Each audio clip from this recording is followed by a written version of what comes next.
marriage to former Vice President Joe Biden and the personal challenges her family has faced. Mrs. Biden sat down with CNN's Dana Bash and explained why she's been in the White House this time. One of my favorite stories in the book is 2004. Your husband is meeting with advisors about whether he should run. You're out at the pool. You walk through the meeting and you write in Sharpie on your stomach, your bare stomach, NO. They got the hint. Why is this the right time for Joe Biden to run for president and be president? Well, for the past 2 years, everywhere I've traveled across this country, people are coming up to me saying, he's got to run, Joe has to run. And I've really taken it to heart. Taken it to heart in that she supports it this time, where she had a very colorful way of making clear she did not support it a previous time. She's certainly an asset. She has the experience. She can do media. She can travel the country. What else do we take away from that? I take away from it that the Biden family is all in, and that's significant for a couple reasons. One, Joe Biden is extremely close with his family. Anybody who heard him speak knows that. But two, Biden family has gone through a lot over the last couple of years, and they are well aware that Donald Trump picks on your weaknesses, and he knows that that's going to be a sensitive point for the former vice president, and the fact that he said, that's coming, and we're okay with it, was probably a real tipping for the former vice president. And just in terms of optics, I think for people who have a sense of nostalgia for the Obama years, they're going to look up and see the former second lady and think, this is what it could be like again if they were happier under the Obama administration and under the Obama White House. And in their minds, that time was much more, or less, I should say, volatile. And all of the drama that we see from the Trump White House, they are completely sick of that and don't want that.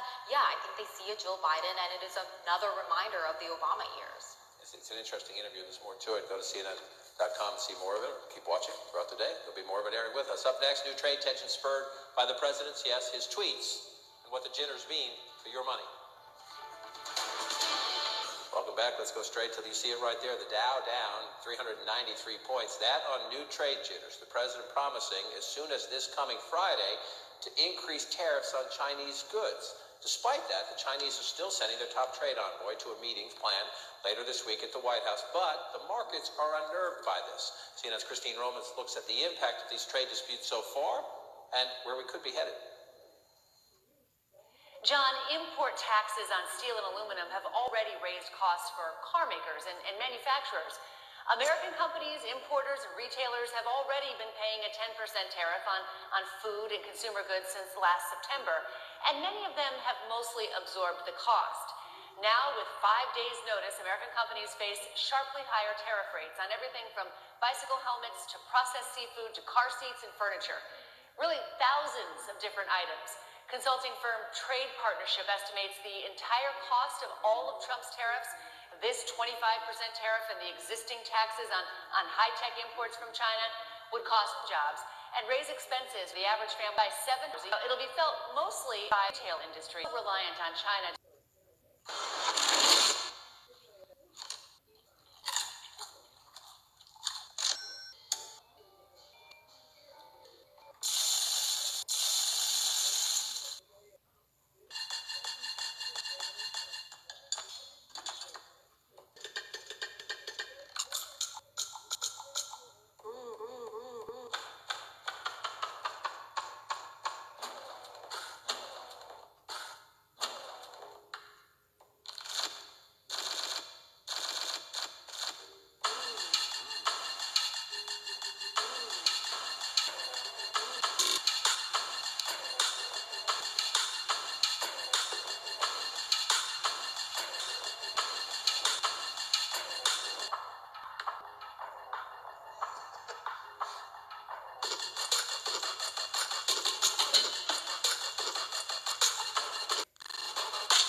Manufacture its low-margin goods like tennis shoes and clothing.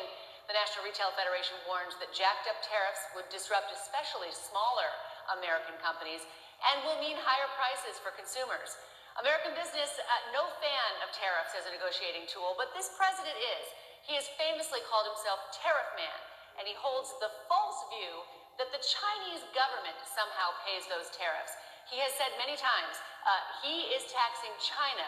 Now, in reality, the customs bill is given to and paid by the American companies at the port of entry. They can either eat the higher cost or pass it along. But there is a contradiction here for American business, John. They hate tariffs, but they don't like China's trade practices either, and they do favor getting tough on China. Trump's trade advisors think the U.S. has more leverage, very strong of an economy that absorb any economic hit from the trade war. John? Christine Romans, thanks for breaking down the numbers. The question is, will this work? This is the president's posture. You can agree with it, but the president thinks the economy is strong enough to take this hit now, at least in the short. The China is sending the vice premier.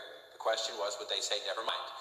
And the White House, China backed off to doing this. Is the president prepared to carry this through? Can't work out this week? Well, you asked, will it work? And I don't know what work means here. Will it drive a deal? One of the problems is that what we keep being told is, oh yeah, we've wrapped up 95% of this trade deal. All we have left is the relationship between China's government and its economy, right? Which is the deal. Which is of course not 5%. That is actually the bulk of the problem, the bulk of the conflict between the United States and China. Are they going to change that relationship in any fundamental way in response to tariffs? I'd be very, very surprised, especially at a time when their economy is not doing